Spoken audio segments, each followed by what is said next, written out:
Hello बच्चों, जैसा कि आप सभी जानते हैं कि आप सभी के सीबीएसई के पेपर बहुत ही नज़दीक आ चुके हैं और कुछ पेपर तो हो भी चुके हैं। लेकिन हम बात कर रहे हैं 10th क्लास के साइंस के पेपर को लेके, जो कि 4 मार्च को आपका एग्ज़ाम होना है। और इस एग्ज़ाम में आपको बहुत ही फास्ट तरीके से रिवीजन की ज़रूरत है, क्योंकि इसमें आपको फिजिक्स, केमिस्ट्री और बायोलॉजी 3 सब्जेक्ट पढ़ने हैं। आज की वीडियो में हम बात करेंगे फिजिक्स को लेकर, जिसमें आपके 4 चैप्टर हैं। एक आपका लाइट का चैप्टर है, एक आपका ह्यूमन आई का चैप्टर है, और एक आपका इलेक्ट्रिसिटी, और एक आपका मैग्नेटिक इफेक्ट ऑफ करंट है। आज की वीडियो में हम बात करेंगे लाइट के चैप्टर को लेके कि लाइट को चैप्टर को लेके आपको कैसे पढ़ना है, और केवल 10 मिनट में हम इसका कंप्लीट रिवीजन लेंगे।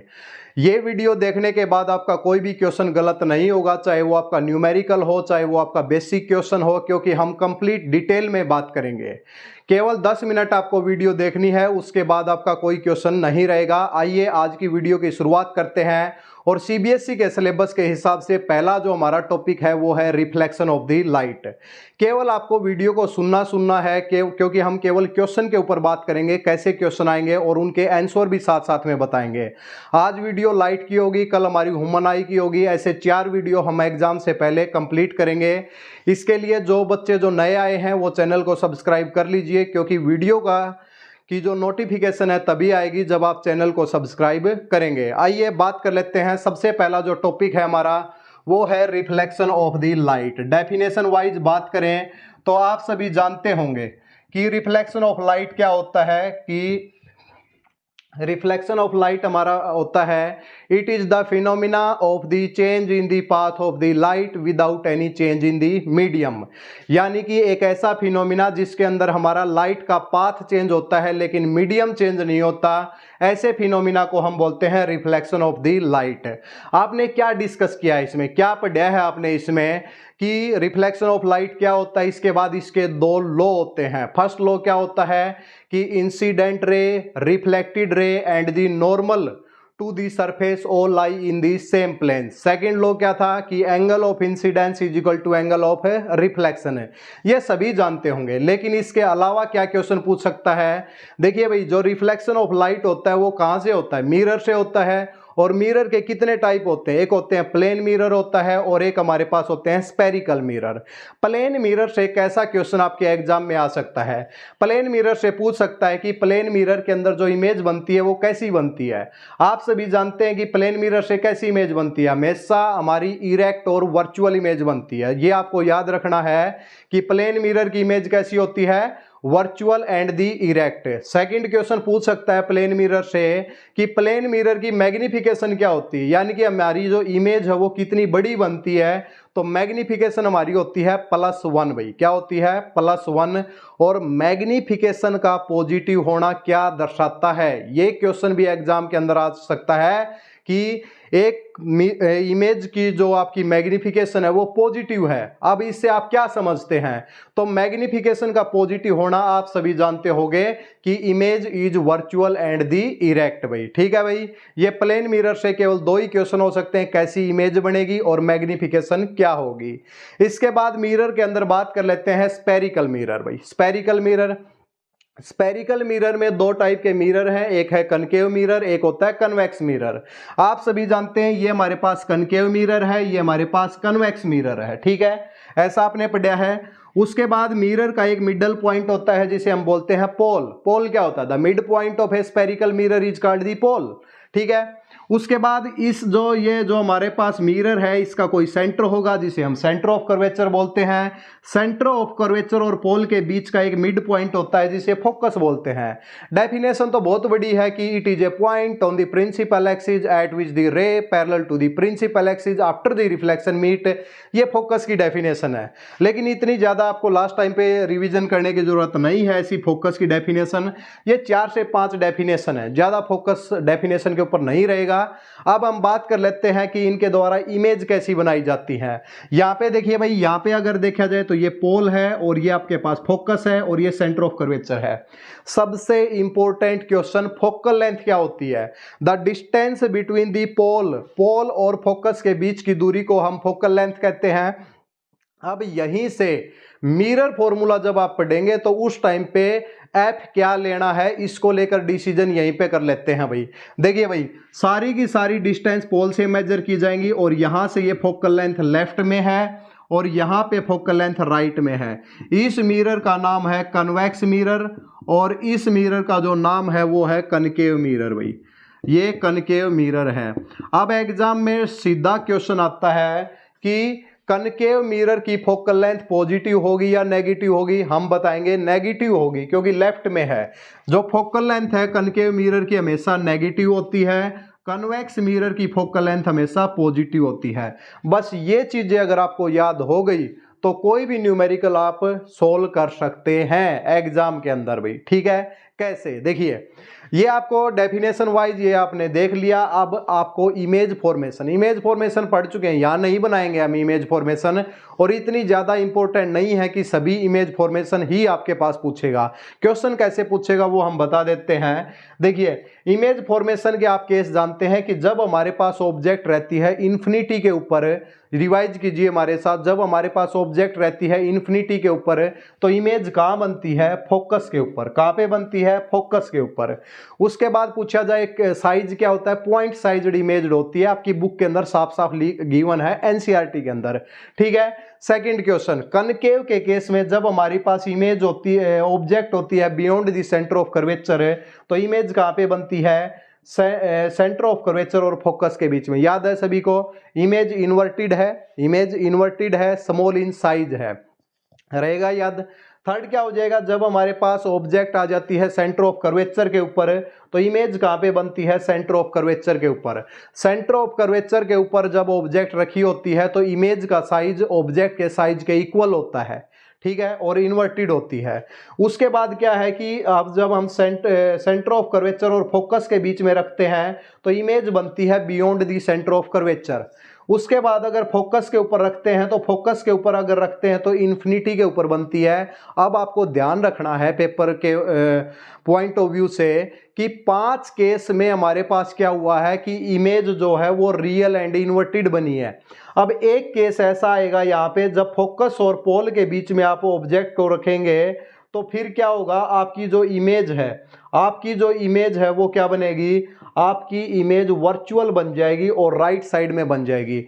यहीं से एग्जामिनर का क्वेश्चन स्टार्ट हो जाता है कि बताइए कि हम ऑब्जेक्ट को कहां पे रखें। कनकेव मिरर के केस में ऑब्जेक्ट को कहां पर रखें ताकि हमारी जो इमेज है वो virtual, erect and the enlarged in size बने। तो आपका आंसर हो जाएगा कि फोकस और पोल के बीच में रख दो। फोकस और पोल के बीच में रख दो, इमेज क्या बन जाएगी? Virtual, erect and the enlarged in the size हो जाएगी। ठीक है, क्लियर है? तो ये कनकेव का केस हो गया। कनकेव में क्या याद रखेंगे? 5 केस में रियल और इन्वर्टेड इमेज है और एक केस में वर्चुअल इमेज है। उसके बाद फोकल लेंथ क्या होती है? नेगेटिव। अब यहाँ पे आ जाओ, कन्वेक्स के केस में हमेशा जो इमेज बनती है वो या तो फोकस पे बनती है, किसी ऑब्जेक्ट को इस तरीके से लेंगे या फिर इस तरीके से।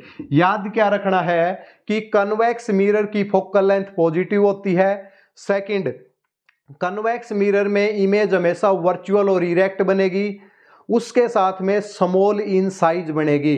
पूछा जाए कि ऐसा कौन सा मिरर है जिसके अंदर क्या हो? आपकी इमेज इरेक्ट, वर्चुअल और स्मॉल इन साइज बनेगी, तो कन्वेक्स मिरर है।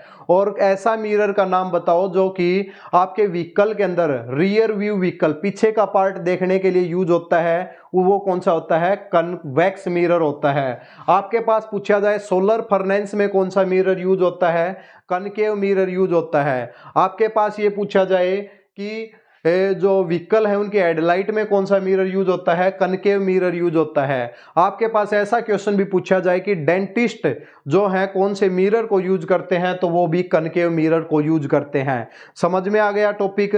सबसे इंपॉर्टेंट टॉपिक इसके बाद स्टार्ट होता है मैग्निफिकेशन क्या होती है। मैग्निफिकेशन से पहले मिरर फॉर्मूला क्या होता है?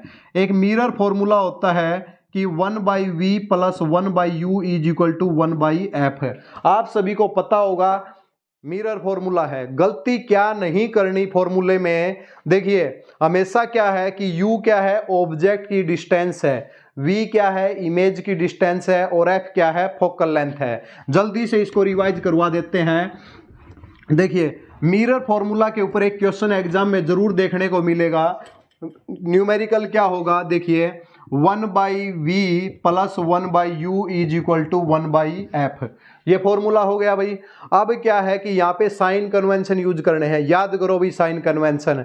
All the distance are measured from the pole of the mirror, सारी की सारी डिस्टेंस पोल से मेजर की जाएंगी, ये पोल मिड पॉइंट होता है। उसके बाद सारी की सारी डिस्टेंस पोल से लेफ्ट साइड में अगर ली हमने वो होती है नेगेटिव, पोल से राइट साइड में positive, height upward taken as positive, height downward taken as the negative. Clear है, कोई इसमें इश्यू नहीं है। अब देखिए अब हमें क्या करना है कि ऑब्जेक्ट रखनी है। ऑब्जेक्ट कहाँ पे रख सकते हैं, ऑब्जेक्ट हमेशा रखी जाएगी मिरर के लेफ्ट साइड में, तो इसलिए साइन कन्वेंशन ध्यान से याद रखो। अगर हमारे पास है कनकेव मिरर, हमारे पास क्या है कनकेव मिरर, याद रखना है फोकल लेंथ जो भी दे रखी है उसके आगे माइनस यूज करेंगे, माइनस फोकल लेंथ होती है, कोई इश्यू नहीं है। u की वैल्यू हमेशा नेगेटिव यूज करेंगे, u की वैल्यू हमेशा नेगेटिव यूज करेंगे, दोनों को यहाँ पे यूज करेंगे और v की वैल्यू निकाल देंगे। 5 केस में v की वैल्यू आएगी नेगेटिव, एक केस में v की वैल्यू आएगी पॉजिटिव। क्लियर है, आपको इमेज फॉर्मेशन से सब कुछ क्लियर है, न्यूमेरिकल निकल जाएगा ना। देखिए 1/v, v निकालना है, u नेगेटिव लेना है, f नेगेटिव लेना है। केव के केस में, कन्वेक्स के केस में फोकल लेंथ पॉजिटिव होती है, u आप नेगेटिव लेंगे, f आप पॉजिटिव लेंगे। अगर ये गलती नहीं करेंगे आप तो आपका कोई भी न्यूमेरिकल गलत नहीं हो सकता। ठीक है, क्लियर है, ये आपके कंप्लीट आपको याद रखने हैं। आइए इसके बाद बहुत ही इंपॉर्टेंट क्वेश्चन मिरर के ऊपर पूछा जाता है कि मैग्निफिकेशन को लेके। मैग्निफिकेशन क्या होती है, कितना आपका साइज है इमेज का और कितना आपका साइज है ऑब्जेक्ट का। m is equal to h2/h1 minus v/u देख लेते हैं। देखिए भाई अगर हम बात करें मैग्निफिकेशन कनकेव मिरर की क्या होती है, पेपर में पूछेगा कि कनकेव मिरर की मैग्निफिकेशन पॉजिटिव नेगेटिव या बोथ, हम कहेंगे बोथ। पूछेगा कन्वेक्स मिरर की, हम कहेंगे भाई पॉजिटिव। ऐसा क्यों भाई, अगर देखिए मैग्निफिकेशन हमने कहा कि पॉजिटिव भी हो सकती है नेगेटिव भी हो सकती है, किसकी, कनकेव मिरर की। हमने कहा कि कन्वेक्स की हमेशा पॉजिटिव होगी, तो इसमें क्या समझ रहे हैं हम।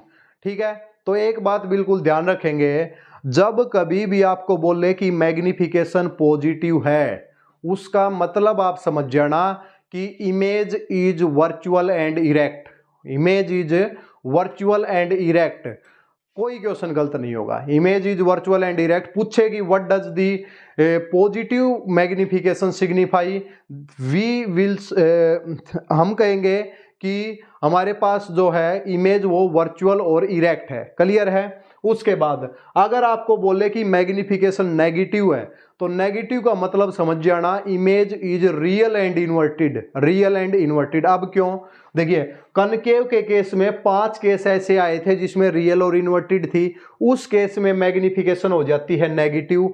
और सेकंड हो जाता है मैग्निफिकेशन पॉजिटिव कब होगी, जब एक केस आएगा जब फोकस और पोल के बीच में हम ऑब्जेक्ट को रखेंगे। इसलिए हमेशा याद रखेंगे कनकेव मिरर की जो हमारे पास मैग्निफिकेशन हमेशा क्या होगी, हमेशा पॉजिटिव और नेगेटिव भी हो सकती है।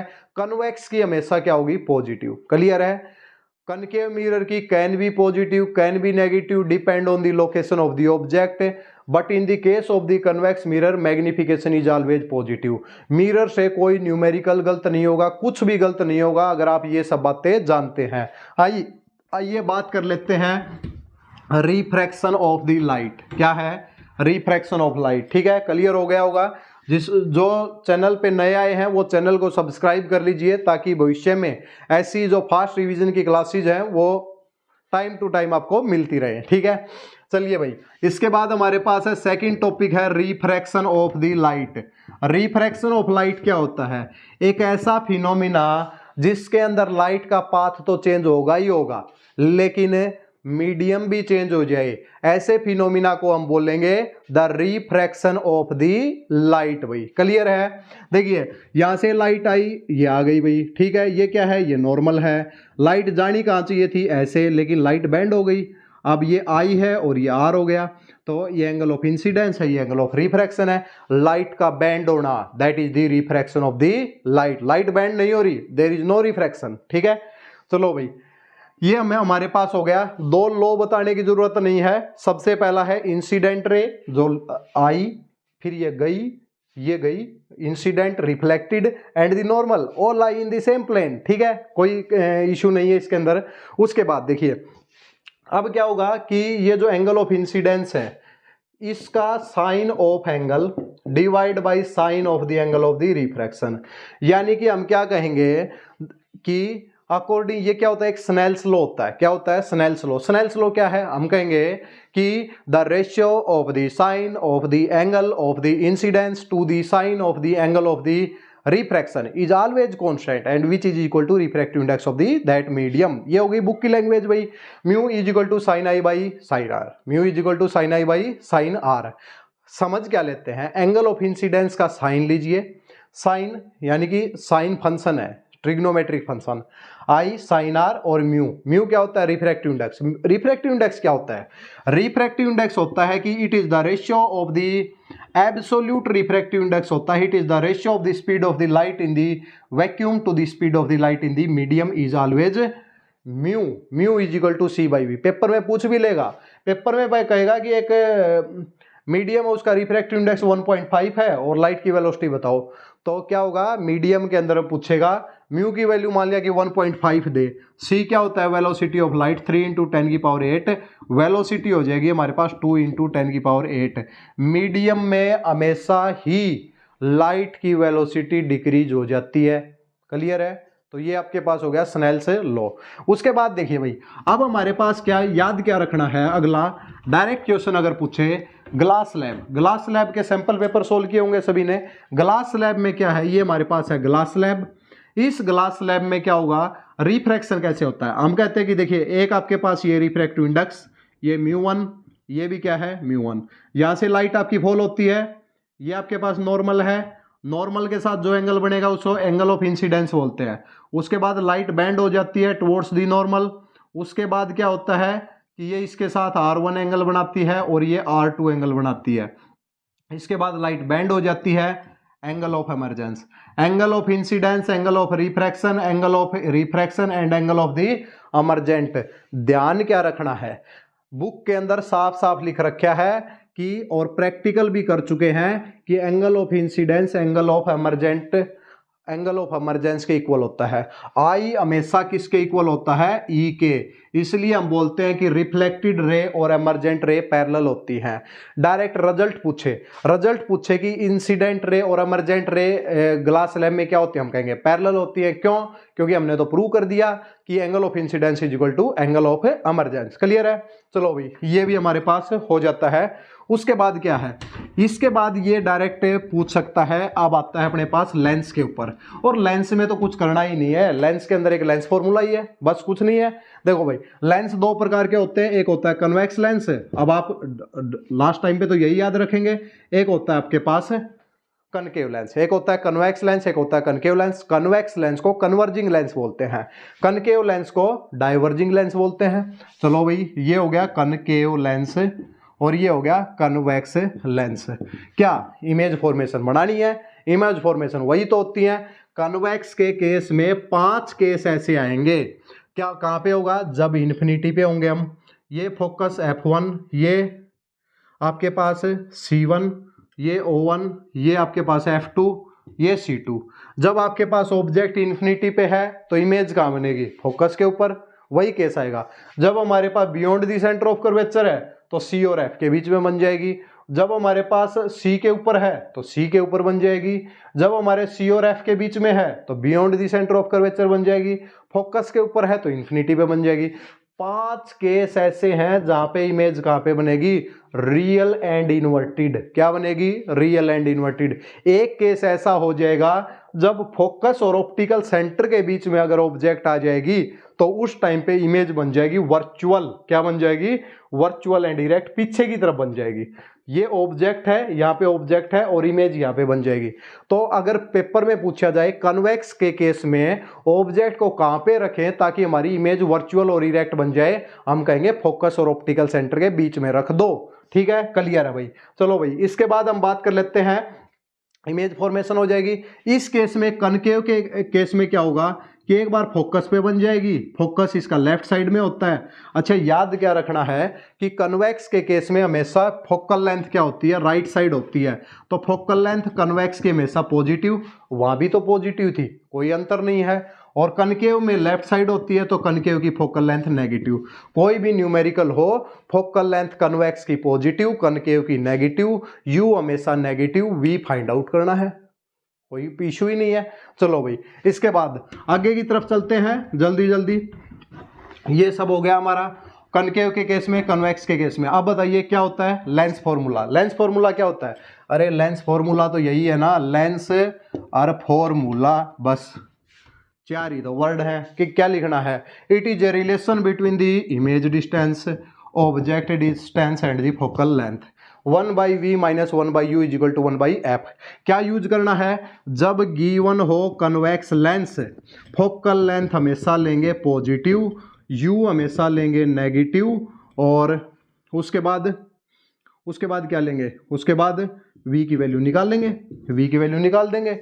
v की वैल्यू अगर पॉजिटिव आ जाती है, v की वैल्यू पॉजिटिव आ जाएगी, और एक बार नेगेटिव आ जाएगी तो वो इमेज की फॉर्मेशन बताएगा कहाँ पे है। उसी तरीके से अगर हमारे पास मिरर है, लेंस है कनकेव, तो कनकेव के केस में u को हमेशा नेगेटिव और f को हमेशा नेगेटिव। दोनों केस में ये चीजें याद रखनी है, कोई भी न्यूमेरिकल सोल्व हो जाएगा। और एक मिरर और लेंस फॉर्मूला से क्वेश्चन तो पक्का आना है, क्वेश्चन तो पक्का यहाँ से होना है। जल्दी जल्दी इसको लिखते हैं। इसके बाद देखिए भाई, मैग्निफिकेशन क्या होती है? बताया तो था, magnification is equal to h2/h1। और याद रखना है मिरर के केस में होता है -v/u, और यहाँ पे हो गया v/u। यहाँ पे क्या हो जाएगा? v/u। और मिरर के केस में क्या होता है? -v/u हमारे पास मैग्निफिकेशन होती है। क्लियर हो जाएगा भाई ये, m is equal to h2/h1 v/u। ठीक है, चलिए भाई, उसके बाद अगर देखें तो मैग्निफिकेशन अगर पॉजिटिव आती है, फिर से वही है, मैग्निफिकेशन पॉजिटिव आ जाएगी, image virtual and erect, virtual and erect. उसके बाद अगर मैग्निफिकेशन नेगेटिव आती है तो real and inverted. Convex mirror की मैग्निफिकेशन पॉजिटिव भी हो सकती है, नेगेटिव भी हो सकती है, क्योंकि दो केस आते हैं भाई, एक में रियल इन्वर्टेड बनती है, एक में इरेक्ट बन जाती है। और कनकेव के केस में हमेशा क्या होगी? पॉजिटिव होगी, ये हमें याद रखना है। ठीक है, वहाँ क्या था? कन्वेक्स के केस में यहाँ पे पॉजिटिव और नेगेटिव हो सकती है, और यहाँ पे कनकेव के केस में हमेशा ही क्या होगी? हमेशा ही पॉजिटिव होगी। और वहाँ पे कनकेव के केस में नेगेटिव पॉजिटिव थी। क्लियर है? ये सब हो गया। उसके बाद आता है पावर। क्या होती है? पावर। पावर क्या होती है? Power of a convex lens. क्या होती है पावर? एक लेंस की वो एबिलिटी जिसके थ्रू वो लाइट को या तो कन्वर्ज करेगा या फिर डाइवर्ज करेगा, उसको पावर बोलते हैं। तो power of a lens is the ability to converge और the diverge the ray of the light and which is always equal to 1/f। याद रखना है, पेपर में अगर फोकल लेंथ मीटर में है तो 1/f पावर होगी। उसके बाद अगर आपके पास फोकल लेंथ किस में है? सेंटीमीटर में, तो आपके पास पावर हो जाएगी 100/f। 100 क्या हो जाएगी? f हमारे पास पावर हो जाएगी। उसके बाद अगर दो लेंस आपस में कनेक्ट कर रखे हैं तो बताओ उनकी फोकल लेंथ क्या होगी? इसकी फोकल लेंथ है f1, इसकी फोकल लेंथ है f2। तो दोनों की फोकल लेंथ याद रखेंगे 1/f is equal to 1/f1 plus 1/f2। 1/f total power है, ये P1 हो जाएगी, ये क्या हो जाएगी? P2। तो दो लेंस आपस में कनेक्ट हैं तो उनकी पावर हमेशा ऐड होंगी। अब डिपेंड करता है कि बताइए कि कन्वेक्स लेंस है, कन्वेक्स लेंस की पावर क्या होगी? कन्वेक्स लेंस की फोकल लेंथ क्या होती है? पॉजिटिव, तो पावर भी क्या होगी? पॉजिटिव। कनकेव लेंस की अगर बात करें, फोकल लेंथ है नेगेटिव, पावर नेगेटिव। पेपर में पूछा जाए कि एक लेंस की पावर -2 डायोप्टर है, बताओ कौन सा लेंस है? कनकेव लेंस है। पावर 5 डायोप्टर है, कन्वेक्स लेंस है। लास्ट क्वेश्चन इस चैप्टर का क्या हो सकता है कि आपके पास इस तरीके से कुछ क्वेश्चन दे, एक आपके पास है कन्वेक्स और एक आपके पास है कनकेव, इसकी पावर 5 डायोप्टर है, इसकी पावर -3 डायोप्टर है, बताओ पूरी पावर क्या होगी। ये 5 है, 5 में 3 जोड़ दो, -3 जोड़ना है तो पावर कितनी आ जाएगी 2 डायोप्टर। बताओ ये पूरा लेंस किसके तरीके से बिहेव करता है, कन्वेक्स लेंस के तरीके से बिहेव करता है क्योंकि पावर पॉजिटिव है। उम्मीद आपको वीडियो पसंद आई होगी और जल्दी जल्दी हमने लाइट का कंप्लीट चैप्टर को रिवाइज किया है। नीचे कमेंट सेक्शन में जरूर बताएं वीडियो कैसी लगी और नेक्स्ट वीडियो मनाई को देखने के लिए चैनल को सब्सक्राइब करें क्योंकि बहुत जल्दी वीडियो आपकी वो अपलोड हो जाएगी। चलो भाई नेक्स्ट क्लास में मिलते हैं, तब तक के लिए धन्यवाद।